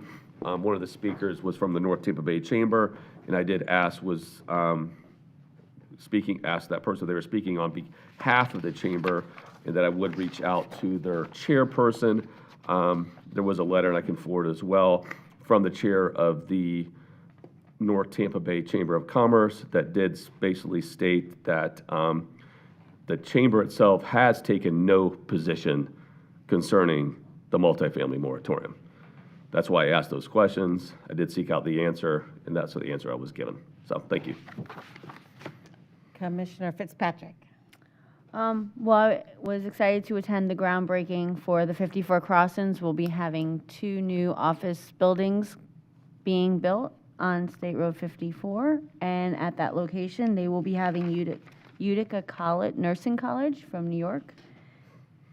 And I also had a meeting with the shareholders and the stakeholders for the homeless. So we're looking at different ways that we can house the homeless and prevent blight. And Kathy, I would like to thank your team for helping assist in that process. We are working way on our Lake Lisa fundraising. I know we have about 5,000, 10,000, and it's moving pretty quickly on the fundraising process, so I'd like to say thank you. And also, the city of Newport Richey has announced they have their DART trolley, and so now you can ride their trolley around downtown Newport Richey. So that's pretty exciting as well. So, thank you. Oh, are you going to mention Mariana. the seafood fest? Good. Okay, you gonna mention it? No, good. Oh, okay. And this weekend, they are having this Hudson Seafood Festival at Sunwest Mines, so I'm very excited, and I will be there on Friday.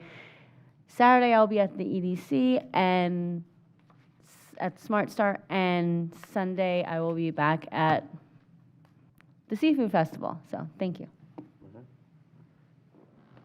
Commissioner Mariana. Thank you, Madam Chair. Just to give you some updates on the Regional Planning Council, and I'll send this information if you'd like it. There's a global and regional sea level rise scenarios for the United States. It's pretty comprehensive. There's a lot of acronyms more than you've probably ever seen before, so you have to tie in back and forth. But I think it's a good read if you want to highlight on just some areas. Just take a look at what's happened the past 100 years, what's projected, and watch out for the extrapolations that go up that kind of accelerate. But I think it's a good read to know what's out there. There's another one that's coming up. There's going to be a topic coming up. We had a presentation on the overview of shoreline setbacks and shoreline construction. Could be helpful to you. We do have the Tampa Bay Regional Planning Leadership Summit for the Tampa Bay Regional Resiliency Coalition. That'll be on April 5th and 6th at the Carillon Parkway, Hilton. And then on May 6th, there'll be a REACH conference coming up dealing with the resiliency as far as affordable housing and other benefits. The Tampa Bay Estuary is also taking a look at whether to expand the current area. Currently, the estuary is all about what's inside of the Tampa Bay. It doesn't deal with the outside of Pasco. The only part of Pasco that really is affected by it is, I think, the Hillsborough River going through Wesley Chapel that touches into it the way the boundaries are listed right now. I will tell you that I found that we had the presentation on baffle boxes. They've actually had them in Tampa. Tampa Bay's got the city of Tampa's got a couple. Oldsmar's got a few. St. Petersburg has got a few. And those baffle boxes do such a great job cleaning, set up properly, and the experience of the past 30 years that have been out there have been working very, very well in a lot of areas. There was a conversation at the estuary to talk about to expand the area. To expand, it's going to be a unanimous consent. At a feel-out conversation, there were 2 no's. I plan to get more information and working with our staff, maybe get more information for the meeting in June that's coming up, where we may go for a formal vote to go forward. But I do think that from what I saw with presentations from the BP Restore Act Committee, when you look at the water from the damage done from the BP oil spill, the water runs at the top of the Gulf of Mexico, running all the way down through Key West. That means our water goes by Tampa Bay, which affects what's going to be down there to some degree. So I think there's a case to say that we should look at something to improve the bay, and if it means just even the water that hits all of, let's say, coastal Pinellas and coastal Pasco going down through, that we should take a look at these baffle boxes, because the purer that water is, the better off it's going to be. So I'm going to be pushing that way. If you guys keep an eye on it, you'll kind of see that's coming up. It is going to be something I'm going to be actively working through for us. Second thing, we saw a good presentation on the budget today. All the new construction, all the new homes, all the new people coming in. And as you heard the one guy from the paving assessment said, look, actually 2 guys said it, they're not used to paying taxes the way they're paying taxes in Pasco County. What we're going to find, and I've seen it for a couple of things already, one for a redevelopment project where a gentleman came in. It's been 2.5 years trying to go through the process. Not staff's fault, but just through the process between architects, between contractors, trying to get something done has been a major project. He started accruing fines, tried to go around, trying to create something to happen. It didn't work out so well. Just went in front of a construction board and heard, I want to say, 3 people before him with massive amounts of fines, like $200,000, $300,000. Those things got waived, providing they would pay whatever fees and fines were in there. I'm glad to see that we work with those people that were new coming in.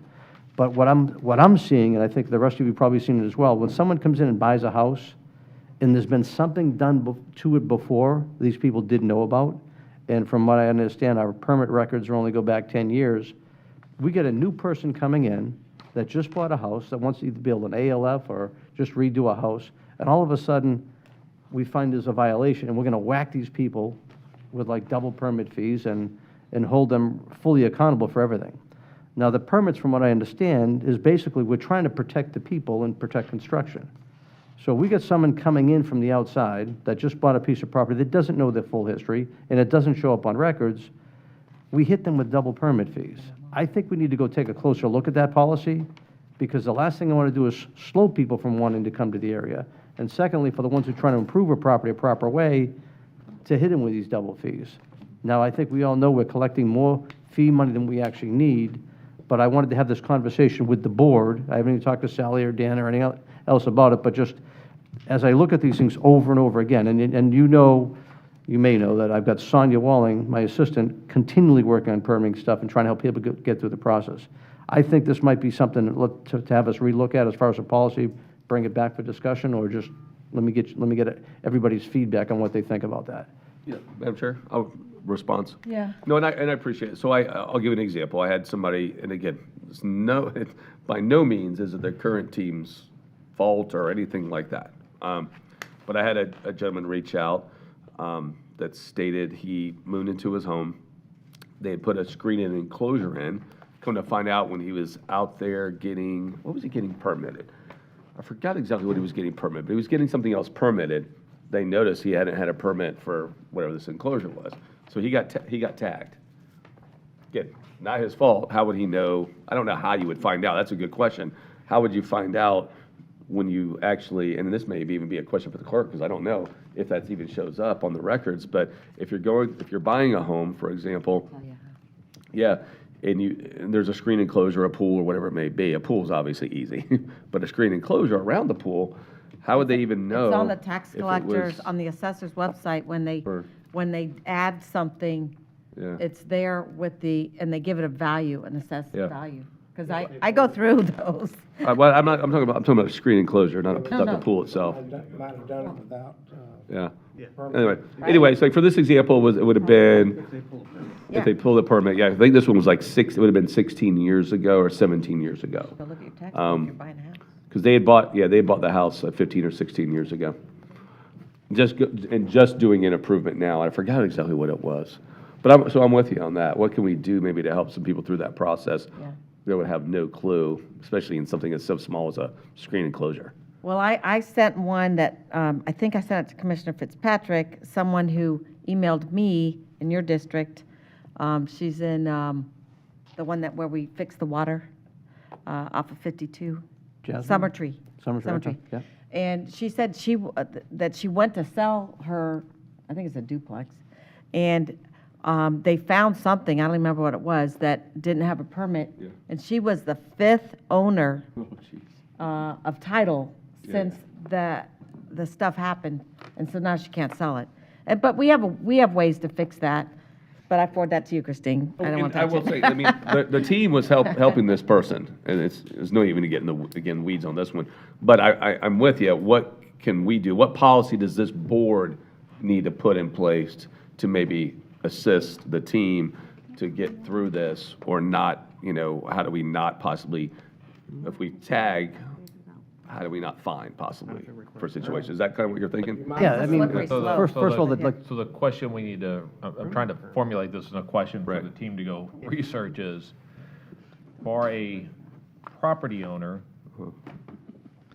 that comes in to get a permit, and we realize there's unpermitted work that existed prior to when they Correct. owned it. Correct. What can we do to help solve that situation, whether it's the double permit fees or whatnot, right? That's Right, kind of right. the question? I'll leave it to the commissioner that asked Yeah, that, but I'm just trying to I'm just phrase it piling so on. we know what to go research, because this is, it's, yeah.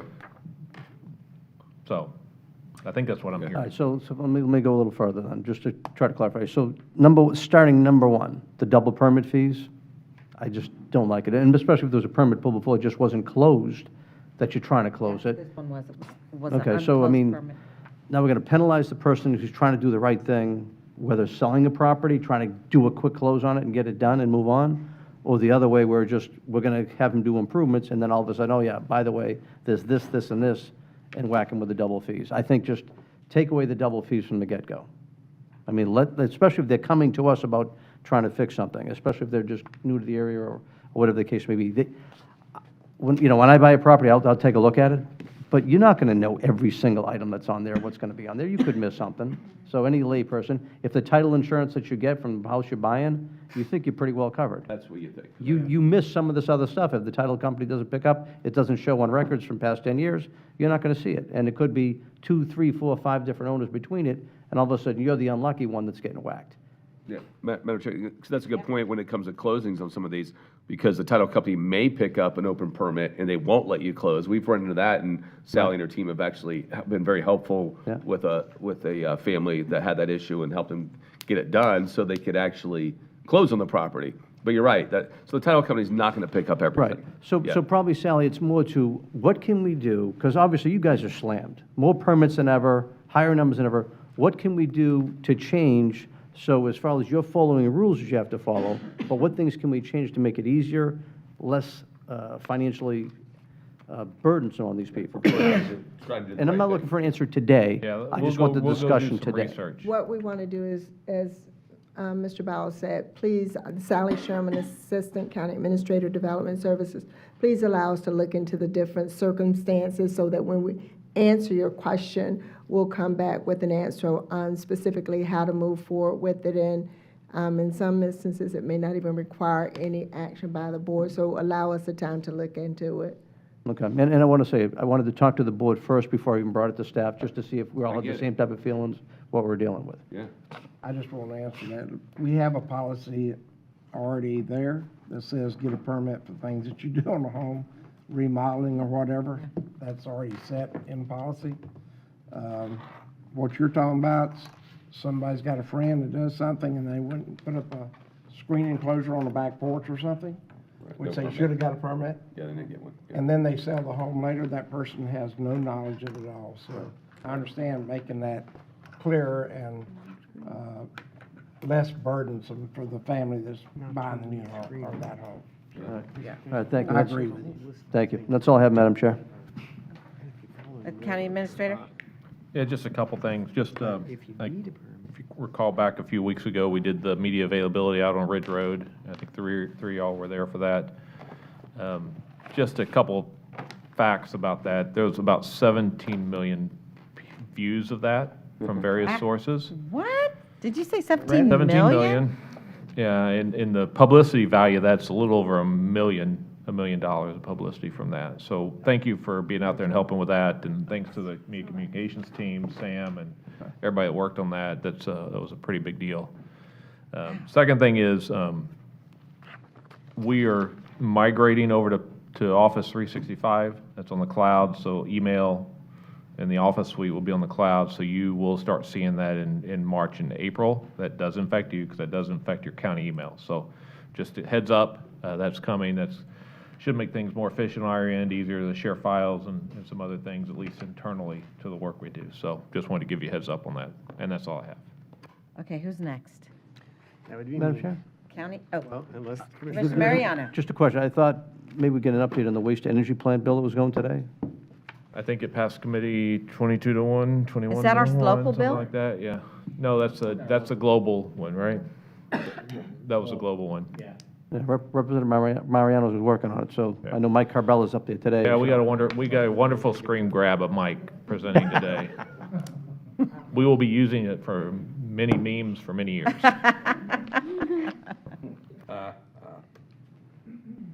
You have to share. Okay, I don't know what's going on with that. What's going on with that? I don't remember. The waste-to-energy bill. That was, I'll try to summarize it. Mike's not here. I think he's probably on his way back from Tallahassee. But that was the bill that the Senate President put together that would create a funding pool for the waste-to-energy plants when the current power agreements run out, to help supplement the drop in revenue that those waste. The intent there is burning trash is good. A policy that the state of Florida wants to encourage, Okay. as opposed to putting it in the ground. And so that's the intent behind that. Thank you. Does that have to do with using the waste to base as well when we were up No, there? ma'am. This is strictly a funding source, a financial piece to help offset the loss of revenue when the power contracts run out in a couple of years. Okay, I remember that. Yeah. Thank you. All right, County Attorney. Madam Chairman, members of the board, we were served with a 7051 petition by Stock Development on parcel S19. That is the Environmental Dispute Resolution Act. I think most, well, maybe not. It's been a while since we've had one. It's a process that the that someone who believes that they are inordinately burdened by the action of the Board of County Commissioners in land development can take. There's a special magistrate that is agreed to by the parties. In this case, we proposed a list, and we've agreed on an attorney out of Tampa by the name of David Mechanic. He is AICP and a Supreme Court certified mediator, and that process will go through the process. And it's a statutory process that we have to go through, and then there is a public participation, for lack of a better term, mediation. So the public is unlike a court mediation, the public is invited to attend, especially those who are affected, the negotiation, if any, between the applicant and the county to see if some resolution of the decision can be made. If such a resolution were to occur, not saying that it would, then that would come forward to the board in another public hearing to vote on whatever the settlement would be. So does that take place here, that public thing, or in Tampa, or where? It would take place on one of your facilities here. I think a lot of times, depending on the amount of public, we've either used the board chambers, I think when A1 Concrete, because there wasn't a lot of public. That's the last one that comes to mind. That's the Was Steve concrete. Seibert? Yeah, that's Yeah, the I was in concrete on that plan one, on 54. That was done in your conference room Yeah. because there wasn't a lot of public. So we find some place that would work for the amount of people that are going to attend. And so Why is it called an environmental? that's what the statute's name is. So I assume that it was called Environmental Land Use Dispute Resolution is because it could also be used for environmental permit denials by DEP, SwiftMud, that sort of thing. They would also be under that statute. The other thing I wanted to... Madam Chair? Yeah. Just before we go to the next one. So which item is that specifically? 7 S19 was the Seven Oaks multi-family. I don't know if the public picked up on it, but want to make sure we know. Rolling back to this morning's discussion by Mr. Shoemate, because I picked up some discussion amongst the board about you went with staff's recommendation, but you also said you wish to evaluate taking further steps. And I just want to remind the board that if Senate Bill 620 and House Bill 569 pass, which are the ones that say that if you impact a business by more than 15%, you may not be able to revisit that issue after July 1st. Your policy decision, not trying to influence the policy decision, but I do want to make you aware that that policy decision may be taken away from you after July 1st. So if the board wishes to ban the retail sale of rabbits, it probably should be done before July 1st. Not pushing you in that direction, but I don't want it to be the fall and the board says, we want to do this, and I have to come back and say, well, the legislature says you can't now. So that should be something you weigh in your discussions about when this ordinance comes forward, because there was different opinions that I heard on the board, and I'm not sure where the majority was. And that's all I have for today. Thank you. Oh, do we need to discuss that? Do we need to discuss the bunnies? I believe what Mike was recommending was still a change to the current ordinance. So, I mean, that would come back and you would have time to make adjustments then if you wanted to. Right. So, I mean, there is a chance. Right. His recommendation, which you approved, was to make changes to the current ordinance. It was just not going all the way, right? It was. But if we it was went a- all the way, we'd have to Well, pay that. Only if it was after July 1st. Yeah. So my recommendation would be that when Mr. Shoemate brings that back as introduction, with the ordinance put together, if that's the time the board needs to say, no, we want to go forward, advertise it for the full ban, or we're comfortable with going this far right now, and go. Well, I would just be on the record that if you heard them say 80% of these pets don't make it a year, I'm okay with the ban. And that way, if you're really serious about wanting a rabbit for a pet, you can get it from a breeder and spend a little more time. I would just and request, thought. as County Attorney mentioned, we can have this discussion at the introduction when Mike is here. I mean, he's our expert. Let's have this discussion introduction with him here. Yeah, I just wanted the board but to it would think have to be about that pretty as quick. it goes forward. Yeah, good idea. Okay. That would be a publicly noticed item on the agenda, so Okay, you but I would was have just- the chance to have that discussion then. Okay. Clerk? Oh, yes. Thank you, Madam Chair. I wanted to tell some good news. My office submitted the annual comprehensive financial report for the year that ended 2021 with the Government Finance Officers Association of the United States and Canada, and Pasco County has won the Certificate of Achievement for Excellence in Financial Reporting. And this marks the 38th consecutive year of getting that award, so congratulations. The first award was 1983, so that's good. The other thing I wanted to say was a couple of months ago, Brian Corley, our supervisor of elections, sent out a challenge to the county and the constitutional officers. Oh, thanks.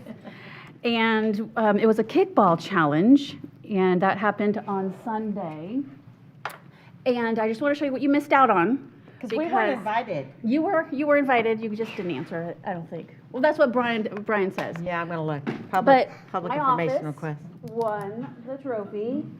It is an awesome trophy, and it's made to be like the Stanley Cup, so we get to keep it for a year, and then we bring it back next year, so I hope you guys are there, so we can really win. Some of those teams had ringers on their team. Someone had a PE coach or what else? Who put some ringers on their team? Was that you guys? So, no.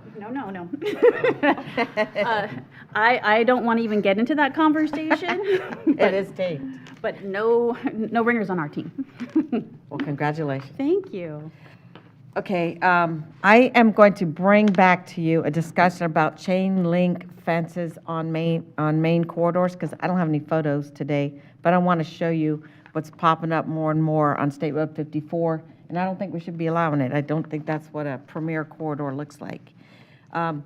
So you remember that site that I showed you the photos of behind the Walgreens on 19? It was on Marianne Drive behind the Bank of America. So interestingly, I noticed going through my emails that I had one from Mike Carballa that was forwarded to me from FGUA. So it turns out there's a well right there next to that little strip of property, and they tested their water, it was full of E. coli. So, you know, something that you don't think about when these homeless people or these people are living in property like that, what is happening to the water system around it, and they had to go, they had to shut off the well and go around to all the neighborhoods and say, don't drink your water. So we do have a Penny for Pasco workshop settled. Do you want to give out that date, Mr. Biles? March 29th? 329, sorry. Yeah. I haven't thought into March yet. Yeah, March 29th, we'll be including the school district and the sheriff, or, I know the school district. It's mainly between you and the school district to talk about what you're going to do with your piece of the pie, your 45%. Yeah, all right. A number of us attended the ribbon cutting for the Starkey Cultural Center that some people call the Starkey TLC. I want to thank those of you who attended. It's really an awesome venue that's the nation's only P4. Two public entities and a private entity coming together to co-locate the cultural center with the library and the theater, and the school district with the Starkey K-8 and the park, and the developer. So, yeah, it's a really, really awesome facility, and I hope we have the opportunity to replicate that more around the county. Congratulations, Commissioner Oakley, on your appointment to Tampa Bay Water's chairmanship. I was glad to make that motion. And just to follow up again on what's going on over there, it's pretty important stuff that we're working on. We're down, it's our charge to make sure we have new water supply sources that are coming online. It takes 20 years or so to bring them up. We had 4, we knocked out 1. Actually, I think Tampa just withdrew it. So we're down to 3, and one of them's pretty contentious. I just wanted to let you all know that it has to do with our being fairly compensated for reuse water. And so we will be, our utility directors in Tampa Bay Water and Hillsborough, there'll be some very big conversations coming up in the next few weeks. I've notified Mike on that too. Yeah, they were watching. Yeah. Yeah. Madam Chair? Yeah. On that topic, can I bring up an idea? Reclaimed water is all of a sudden, it's a good marketable thing. People would like to have it as opposed to using their own potable water. On the flip side of that, I will tell you, I've talked to several golf courses where they would rather be able to use some of their well water pump, because when they use the reclaimed water, they have to use other chemicals on top of that have to neutralize it. So I think probably every golf course would rather see, let me go use some of the old well water I used to use in the area and use a little bit less reclaimed water. Now, if that frees us up to go put the reclaimed water on the regular retail market and make more, and help the golf courses use less chemicals anyway, there may be a win-win. That's a carbolic question that Well, just, I I think want in order to, for as you it to bring it use- up, I think it's a good idea to look at. I mean, we don't permit wells. I think a Swiftman question is whether or not Yeah. they're going to permit those again. But again, I think it's a conversation to have. The same amount of reclaimed water is going to get used, same amount of potable is going to get used. Is it a better way and a better use? Yeah, again, I think that's a question for Swiftman. Well, the consumptive use permits for these golf courses that are on reclaimed water has been taken away by SwiftMud. All they have now is a reserve quantity where if our system failed for some reason, they could go back to potable water. But that's a state law question, you're right. Yeah, that's something that we can hear from Mike or someone about, but I'm not sure that's something. Yeah, your reclaimed water system, you effectively created a water supply of 25 million gallons a day that didn't exist. Yeah. Because that's how much reclaim we're pumping into our system right now that would otherwise we'd be using potable. And that's a massive water supply. Yeah, and the challenge is that, there's a new state law that Hillsborough soon will not be able to dump their treated water from the Howard Curran into the bay. When I was on the SwiftMud board in the early 2000s, we were trying to figure out what to do with that water. They were going to we had put money aside, they were going to pipe it up to Pasco and rehydrate the wetlands back in the early 2000s. And then that got pulled because then they were going to sell it to Polk County, and it's still being dumped in the bay. And so their hands are a little bit tied. Yeah, the issue is they don't have a wholesale user, and they want to charge Tampa Bay Water retail prices. So it's not. SwiftMud partnered with TECO on some private-public partnership to cool down their towers and all for making electricity and all. And so that reclaimed water came out of Tampa and went out to a TECO plant, and it was used to cool down those towers. Well, they're dumping 60 MGD into the And bay. they put in 60 million. Pinellas puts a certain amount in the bay also. And we do I don't know none. exactly how much that is, but it's a lot, so. So this week, I came out of my house in Gulf Harbors to 4 giant trucks on my street, and I couldn't figure out what they were doing. Then I saw the word like lining or something, and they're lining all my sewer pipes in Gulf Harbor, so that was cool. Tibarda, You might have seen the article in the paper on T-Barta, and I'm not going to stir the hornet's nest too much. I'm just going to say there's, I find it frustrating that one commissioner is stalling a regional solution, and hopefully there's workarounds, that's all I can say. And there's discussions on that. Lastly, you guys have the new flyers. Thank you very much. And I've already handed out 3 of these, so I'm not sure you can hand these out when they're soliciting you in the middle of the road. You might get in trouble with our new ordinance. But I just realized that because I gave this one to that lady in the middle of the street yesterday. Just give it with some educational piece on the new ordinance and you're good. Okay. Maybe I need to put a little sticker. But I can't, they really do work. And when the lady said, do you have showers? Can you really help me? She was just so excited, and she, called, I'm sure. But she was just so happy to maybe even just get a shower. So, okay, I think that's it. All right. We're adjourned. Thank you. All right, thanks. So Catherine, Yeah.